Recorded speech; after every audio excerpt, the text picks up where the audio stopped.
Mais Dieu prouve son amour envers nous à ce que lorsque nous étions encore des pécheurs, Christ est mort pour nous. À plus forte raison donc, maintenant que nous sommes justifiés par son sang, serons-nous sauvés par lui de la colère. Prions. Seigneur, nous te disons merci. Merci encore une fois de plus en ce premier dimanche de cette année 2026. Nous sommes ici, Seigneur, pour chanter tes louanges, pour te parler en louange, mais aussi pour entendre de toi à travers ta parole. Seigneur, nous sommes tellement reconnaissants que tu as été un bon Dieu pour nous, que tu as été très bienveillant envers nous l'année dernière, l'année passée. Alors que nous sommes ici pour ce premier dimanche de l'an 2026, Seigneur, aujourd'hui, nous te demandons ce que nous avons toujours demandé. Que Seigneur, tu nous parles. Que ta parole trouve un bon sol en nous. Que ton Esprit Saint nous aide à comprendre ta parole et à l'appliquer dans notre vie quotidienne. Et qu'à la fin, le nom de Jésus soit exalté. Le nom de Jésus soit magnifié. Seigneur, et en tant que ton serviteur, je prie pour que les paroles de ma bouche et la méditation de mon cœur soient acceptables à toi. Ô Dieu, notre force et notre Rédempteur. Au nom de Jésus, j'ai ainsi demandé. Amen. Ça, tulikuwa naimba, je pensais que ndeza waambia tu murudie kuparler, on a déjà fini. Parce que c'est exactement ce que je vais prêcher aujourd'hui. C'est les mêmes paroles des chansons que nous avons chantées aujourd'hui. Aujourd'hui, nous commençons une nouvelle série d'enseignements. Et notre thème, le grand thème, c'est les fondamentaux du salut. Misingi ya wokovu. Et cette nouvelle série va nous prendre pratiquement cette semaine que nous serons en train d'étudier cette nouvelle série d'enseignements. Mais notre sous-thème d'aujourd'hui, c'est sauvé par Dieu. Sauvé par Dieu. Et nous allons nous servir du livre de Romains chapitre 5, versets 8 et 9. Et je pense beaucoup de gens ici, bon nombre parmi vous, ce n'est pas un passage nouveau pour vous. Pour ceux qui font les études un à un, c'est que vous êtes familiers de ce passage. Ce n'est pas un passage nouveau. Mais ce que j'aimerais dire, Romains chapitre 5, versets 8 et 9, nous aide à comprendre l'évangile. C'est quoi l'évangile? Injili ni nini? Mais c'est un passage que beaucoup de chrétiens ne comprennent pas souvent. Car ils ne voient pas la différence entre les mots sacrifiés, non, les mots justifiés, je m'excuse, et les mots sauvés. Ils ne voient pas cette différence. C'est quand vous lisez le livre des Romains, chapitre 1, 2 et 3 et 4. C'est que Romains, chapitre 1, 2, 3 et 4 nous parle en grande partie de la justification de la foi, par la foi seule. C'est qu'on voit toute l'humanité est sous les péchés. Toute l'humanité est soumise au jugement et à la colère de Dieu. Mais qu'est-ce que Dieu a révélé dans l'évangile? Ce que Dieu a révélé dans l'évangile est moyen de justice, est moyen d'être sauvé de la colère de Dieu par la mort sacrificielle de Jésus-Christ. C'est que la mort de Jésus détourne la colère de Dieu et nous permet d'être justifiés et nous permet d'être déclarés justes.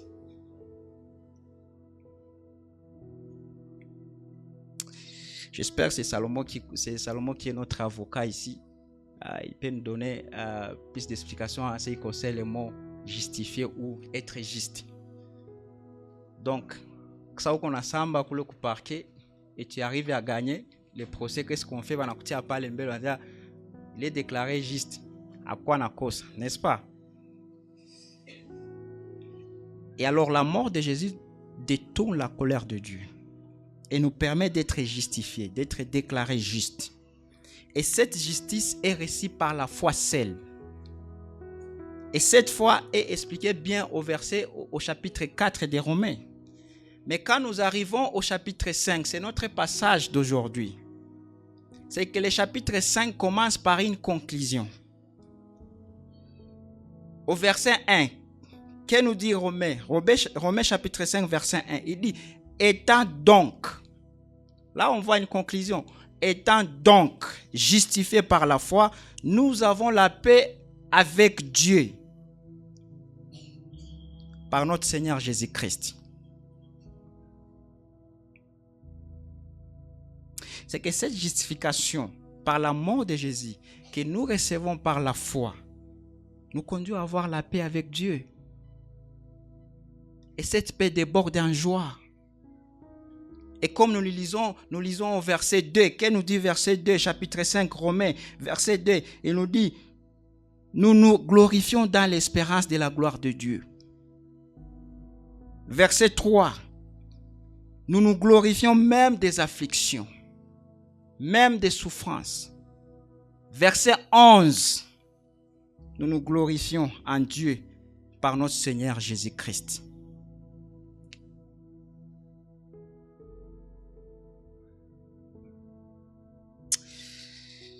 C'est qu'à raison de notre justification, nous avons une paix avec Dieu qui nous donne de la joie à cause de notre avenir, à cause de l'espoir de partager sa gloire, plutôt d'être accablé par les souffrances et les problèmes de ce monde et vivre dans le désespoir et l'incertitude. Mais plutôt nous nous réjouissons que Dieu utilise même les souffrances de ce monde pour nous conduire à notre gloire future. Et donc, plutôt que de vivre dans la peur, plutôt que de détester Dieu, d'être en conflit avec Dieu, nous nous réjouissons en Dieu. C'est qu'ayant eu notre passé réglé par la mort de Jésus-Christ, notre présent et notre avenir sont assurés. Et quelle est la base de tout cela? La base de tout cela est la mort de Jésus-Christ. Et cette mort de Jésus-Christ qui nous assure du pardon de Dieu, qui nous assure de l'amour de Dieu pour nous. Et notre verset de ce matin dit ceci, mais Dieu prouve son amour envers nous, en ce que lorsque nous étions encore des pécheurs, Christ est mort pour nous. À plus forte raison donc, maintenant que nous sommes justifiés par son sang, serons-nous sauvés par lui de la colère. C'est que notez ici, nous voyons au verset 8. Au verset 8, il commence par « mais ». Mais Dieu. Mais pourquoi c'est « mais Dieu » ? C'est intéressant de voir un verset qui commence par « mais ». Mais pourquoi « mais » ? Alakini Mungu. Pourquoi? Et quand nous lisons, le verset 7 répond à cette question. Regardons ce que dit le verset 7. Le verset 7 dit ceci. À peine mourrait-on pour un juste, quelqu'un peut-être mourrait-il pour un homme de bien. Et puis le verset 8 dit, mais Dieu prouve son amour envers nous, à ce que lorsque nous étions encore des pécheurs, Christ est mort pour nous. C'est que le verset 7, il est en train de dire en d'autres termes, qu'il est impossible, il est peu probable que les gens sacrifient leur propre vie pour une mauvaise personne. Peut-être que quelqu'un accepterait de mourir pour une personne juste. Peut-être que quelqu'un accepterait de mourir pour une personne bonne. Mais qu'est-ce qu'on voit? Même cela est rare. À tous les on a moyen donné. Chez Binadam. Mais qu'est-ce nous dit le verset? Le verset 8 dit, mais Dieu. Le mais Dieu introduit un contraste. Et nous voyons un Dieu différent. Nous voyons un Dieu qui n'est pas comme nous. Il est différent. Même si nous ne pouvons pas sacrifier notre vie pour une personne juste, une personne bonne ou mauvaise, mais Dieu lui le ferait. Mais la question est de savoir où sont les gistes sur cette heure. Et quand vous lisez encore le livre des Romains, si vous lisez le livre des Romains en entièreté, vous verrez que Paul est en train de dire qu'il n'y a point de juste, pas même un seul. Mais en réalité, nous sommes tous pécheurs. Et beaucoup de gens n'aiment pas qu'on leur dise ni wafanya zambi. D'accord, ils sont même des chrétiens. Beaucoup de gens n'aiment pas qu'on leur dise qu'ils sont des pécheurs. Moi, je suis pécheur. Vous êtes pécheurs, mais sauvés par grâce. Et beaucoup de gens, ils pensent que l'évangile, c'est seulement pour les gens perdus, ceux qui sont perdus. Non. L'évangile aussi, c'est pour les perdus et les non. Et les chrétiens aussi. Les perdus et les chrétiens. Pourquoi? Parce que nous, en tant que des chrétiens, nous avons besoin de l'évangile. Nous avons besoin de nous prêcher cet évangile à nous-mêmes, tous les jours de notre vie, quotidiennement, pour nous rappeler la profondeur de la grâce de Dieu. Et c'est pour cela que nous sommes ici. Chaque dimanche, nous venons ici pour écouter les messages d'évangile. Pourquoi? Parce que l'évangile, c'est pour tout le monde. Que tu sois perdu ou pas, l'évangile est pour tout le monde. Mais mes chers amis, si vous ne pouvez pas mourir pour de bonnes personnes, il sera encore plus difficile de mourir pour des personnes injustes, pour de mauvaises personnes. Mais ce que j'aimerais ce matin, je vous invite qu'on puisse réfléchir ensemble. Rien à voir à faire avec vous. Est-ce que vous pouvez le faire? Mais si nous sommes honnêtes, la réponse est quoi? C'est non. Parce que naturellement, nous ne pouvons pas le faire. Mais qu'est-ce qu'on voit ici? On voit Dieu, il est différent. Dieu est différent. Dieu n'est pas comme nous. Parce qu'on voit, lui, il l'a fait. Christ l'a fait. Et qu'est-ce que Christ a fait? Christ, il a sacrifié sa vie pour les injustes, pour ses ennemis, pour les pécheurs, pour ceux qui l'ont rejeté, pour ceux qui l'ont haï. Mais comment Christ l'a fait? Pourquoi Christ a sacrifié sa vie? Et le notre verset nous dit quoi? Verset 8. Mais Dieu prouve son amour envers nous. Qu'est-ce que Dieu a démontré? Dieu a démontré son amour. Et souvent dans notre communauté ici à Bukavu, nous utilisons tout le temps le mot amour. Je peux dire, moi j'aime marcher à pied, n'est-ce pas? J'aime manger telle ou telle nourriture. Mais le véritable amour, l'amour biblique, est un engagement à se sacrifier à soi-même pour l'objet ou pour la personne aimée. Et ce genre d'amour doit être démontré. Il doit être mis en action. On ne peut pas montrer un amour sacrificiel sans sacrifice. J'aime suivre des séries. Je suivais une série, mais je ne me rappelle pas du titre. Mais dans cette série, il y avait trois auteurs ou trois acteurs. Il y avait Jason, Pythagore et Obélix. Et dans leur pays, on sacrifiait les gens chaque fin d'année. Et comment est-ce qu'on sacrifiait les gens chaque fin d'année? C'est-à-dire, on mettait deux pierres, une pierre blanche et une pierre noire. Et si vous choisissez une pierre noire, c'est-à-dire vous serez sacrifié. Si vous choisissez une pierre blanche, c'est-à-dire vous ne serez pas sacrifié, vous êtes sauvé. Et quand vous êtes sacrifié, on vous met dans un enclos. Et là, il faut combattre un animal. Et personne ne sortait de cet enclos. Là, tu devais mourir. Et puis, mon ami Jason avait choisi une pierre blanche, c'est-à-dire il ne serait pas sacrifié. Obélix avait choisi une pierre blanche, c'est-à-dire il ne serait pas sacrifié. Mais le pauvre Pythagore, il était mince comme moi. Il avait choisi une pierre noire, c'est-à-dire il serait sacrifié. Et ses amis avaient organisé une fête de revoir. Oh, mon ami, tu vas nous manquer. Ils ont partagé les repas ensemble. Et les repas qu'il aimait, mon ami Pythagore, il aimait. Et pendant le soir, qu'est-ce qu'il avait fait pendant la soirée? Jason, il est parti, il a volé la pierre de Pythagore. La pierre noire. Et puis en revenant à la maison, Pythagore, il était prêt. Oh, je vais mourir. Et ainsi de suite. Et quand il est arrivé, il avait caché sa pierre. Il trouve que sa pierre n'est pas là, mais c'est une pierre blanche. Et puis Jason est apparu, il dit, j'ai pris cette pierre. je vais aller combattre cet animal à ta place. Je vais mourir à ta place.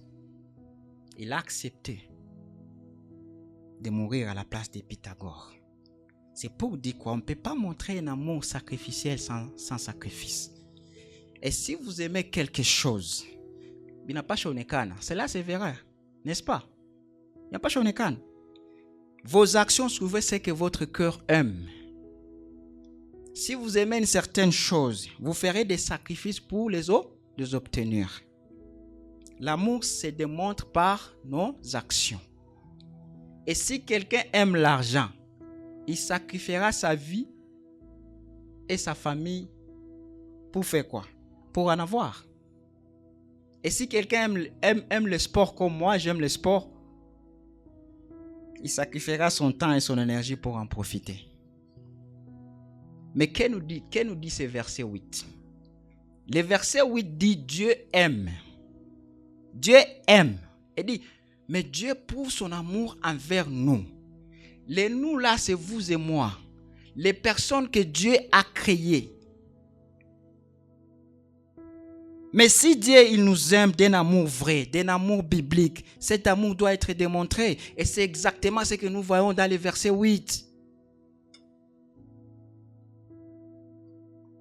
Qu'est-ce que Dieu a démontré? Il a démontré son amour pour nous. Il a prouvé son amour pour nous. Il a montré au monde combien il nous aime. Et nous devons nous attendre à ce que cet amour se manifeste par un sacrifice, n'est-ce pas?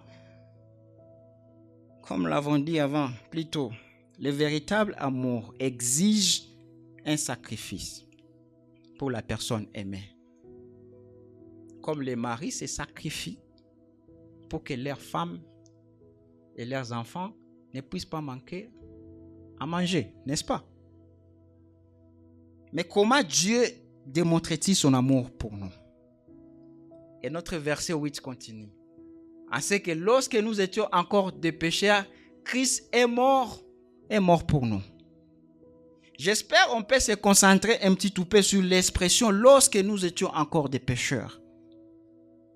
Et cela nous ramène au début du verset 8. Qu'est-ce que le verset 8 dit? Mais Dieu, rappelez-vous que les gens ne meurent pas souvent pour de mauvaises personnes. Mais on voit, mais Dieu, dit notre verset, montre son amour pour nous de cette manière. Christ est mort alors que nous étions de mauvaises personnes, alors que nous étions pécheurs. Tulikuwa wafanya zambi. Yesu akakufa kumsalava kwa juu ya makosa yetu. Le mot lorsque signifie au même moment. Et Paul écrivait cette lettre à des personnes qui étaient probablement en vie à l'époque de Jésus. Et qu'est-ce que Paul leur disait? Paul leur disait, regardez, pendant que vous viviez dans le péché, encore dans le péché, en rejetant Dieu, en essayant d'être votre propre roi de ta vie, votre propre Dieu, qu'est-ce que Christ a fait? Christ est mort pour vous. Et pour vous et moi, qui écoute ces paroles, 2000 ans plus tard, que dit Paul? Paul dit, Christ est mort pour vous, en sachant que vous seriez pécheurs. Il savait que vous viviez une vie esclavage du péché, que vous les rejetteriez, que vous chercherez à vivre à votre manière. Même en sachant tout cela, qu'est-ce que Christ a fait? Il est mort pour vous. Même si vous étiez encore pécheur, mulikuwa wafanya zambi, Christ alikufa kumsalaba kwa ajili yetu. Je veux que vous réfléchissiez à certaines choses que vous avez faites ou des choses que vous faites. Des choses que vous auriez dit honte, ou vous auriez honte de parler devant les autres, devant vos amis. Et cela peut être une action, cela peut être une pensée. J'aimerais encore vous dire, nous avons tous péché. Et nous tous nous sommes privés de la gloire de Dieu. Nous tous, nous avons un péché grave et mauvais dans notre cœur. Mais qu'est-ce que Dieu a montré? Dieu a montré son amour pour nous, alors que nous étions encore pécheurs. Qu'est-ce que Christ a fait? Christ est mort pour nous. Et la bonne nouvelle est que chaque péché que vous avez commis peut être pardonné et effacé en Christ. Pourquoi? C'est parce que lorsque vous étiez encore pécheurs, Christ est mort pour vous et moi. Mais pourquoi c'est une démonstration de l'amour de Dieu? Pourquoi Christ devait-il mourir? Parce que nous sommes pécheurs, que Christ devait mourir. Et quand nous lisons Romains chapitre 6, verset 23, la Bible nous dit que le salaire du péché, c'est la mort. Et Dieu a créé le monde avec Adam et Ève pour qu'il soit un lieu d'amour, d'unité et de vérité. Mais qu'est-ce que Adam et Ève ont fait? Adam et Ève, ils ont désobéi à Dieu. Adam et Ève, ils ont péché. Et lorsqu'ils ont péché, la mort entrait dans le monde. Et nous voyons des signes de cette rupture partout autour de nous. Donc ne soyez pas surpris lorsque vous voyez les gens tomber malades. Ne soyez pas surpris lorsque vous voyez les gens souffrir. Ne soyez pas surpris lorsque vous voyez la haine autour des gens. Ne soyez pas surpris lorsque vous voyez des relations brisées, tant de divorces au milieu des gens. Ne soyez pas surpris. Des avortements provoqués, ne soyez pas surpris. Ne soyez pas surpris lorsque vous voyez les maîtres. Vous voyez, nous sommes dans la période de guerre dans notre pays, les gens se disent par-ci, par-là. Ne soyez pas surpris. Ne soyez pas surpris lorsque vous voyez le racisme dans ce monde, entre les blancs et les noirs, entre même les tribus. Je causais avec quelqu'un, il me dira que quand vous arrivez à Baraka, et souvenez-vous qu'à Minembwe, souvent il y a tant de guerres. Et quand watu biko wakimbizi biko nakimbia biko na njia ya Baraka, vule na banyeshaka na wimbi wanasema ke hata wapatia fasi ya mtajiabriti. Tout ça, c'est la haine. Ne soyez pas surpris. Tout ça, c'est à cause de la désobéissance d'Adam et Ève. C'est à cause de la désobéissance d'Adam et Ève. Et tout cela est le symptôme de notre relation brisée avec Dieu. Tout cela est causé par le péché de l'humanité. Et tout péché mène à la mort. Et la seule façon d'en être pardonné, la seule façon d'en être délivré est par une mort sacrificielle. Parce qu'il fallait que quelqu'un meure à notre place. Et cette mort n'est pas n'importe quelle mort sacrificielle. C'est la mort d'une personne parfaite. C'est la mort d'une personne juste qui peut expier les péchés d'une autre personne.